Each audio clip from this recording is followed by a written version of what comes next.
Undisturbed, he sat down on the chair in the corner of his bedroom, forced himself to remain calm and keep his voice steady. "Sis, where's Mark? Can I talk to him?" "Nee, he's sleeping. Plus, I didn't tell him I was going to call you. This is Laura's phone." "Okay, is Laura there?" Laura was an old friend. They'd all grown up together. She, like him, had left the Amish faith, eventually marrying a deputy in the local sheriff's department. But also like him, she hadn't wanted to remove her Amish ties and live completely among the English. Laura was a close friend to all of them. Yeah." "Put her on the phone, Nita," he said gently. As he heard the phone switch hands, he attempted to pull himself together, but really all he felt was numb. "Calvin," Laura said at last. "Hey." "Hey, Juanita told me about Mark's diagnosis. Have you seen the paperwork? Did you talk to this Dr. Hannah?" He bit out in a rush, hardly able to think clearly. Taking another deep breath, he continued, "Have you talked to Mark?" "I talked to both the doctor and Mark. The doctor's very sure, Calvin. Mark has renal cell carcinoma in his right kidney," she said slowly, the strain in her voice coming across like a taut wire.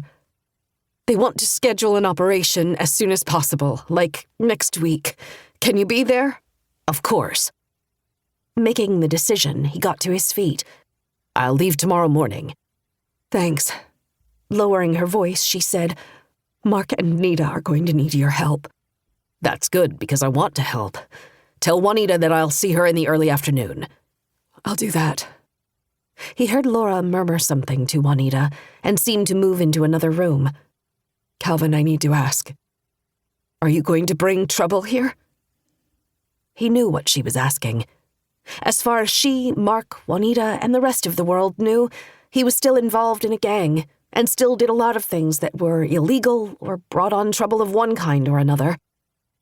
"Hope not," he said, purposely keeping his tone light as he strode into the kitchen to get a glass of water. "You hope not?" Her voice rose. "Calvin, if your being here is going to bring your gun-toting, drug-running friends too, then you need to stay away," she hissed. "Actually, you should tell—" He cut her off.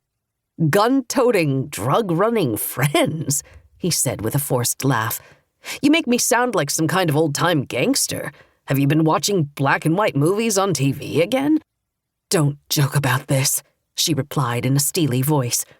"You might be pretending that I'm as naive as half the population of Horse Cave, Kentucky, but we both know that ain't me. I'm serious. You can't bring your problems and bad habits to your brother's doorstep."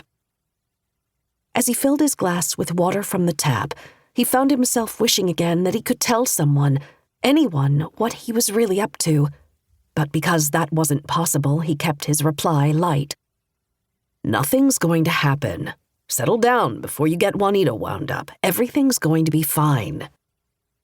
Before she could go off on him again, he decided it was time to end the call. "Don't forget to remind Nita that I'll be there tomorrow. Bye." Calvin hung up before Laura could reply or give him another warning. After tossing his phone on the counter, he drained his glass, then filled it up again. As he slowly set the glass on the counter, he was smiling to himself. Yeah, that's what he was drinking now when he got stressed out. Tap water. He wasn't sure if Laura would have been more shocked than relieved to see that he was no longer enjoying shots of tequila or a six-pack of beer when things got stressful. It hadn't been easy, but he had cleaned himself up. Well, at least in private. Out in public, though? That was a different story. His reputation depended on him being filled with vices and excuses. "Cal?" A voice called from the outside hallway, followed by 2 heavy raps on his door. Calvin grabbed his phone and crossed the room, taking his time to get his head back where it needed to be. He couldn't show weakness. He couldn't allow anyone to see an inkling of fear or worry, any strain in his eyes. He stopped, stood up straighter, exhaled, then pulled open the door. "What? Boss wants you, Cal." Jenk, one of the men he'd been standing in the alley with, said. Stepping closer, he peered into his apartment. "What's going on? You sure took off quick when you got that phone call." Grinning, he said, "You got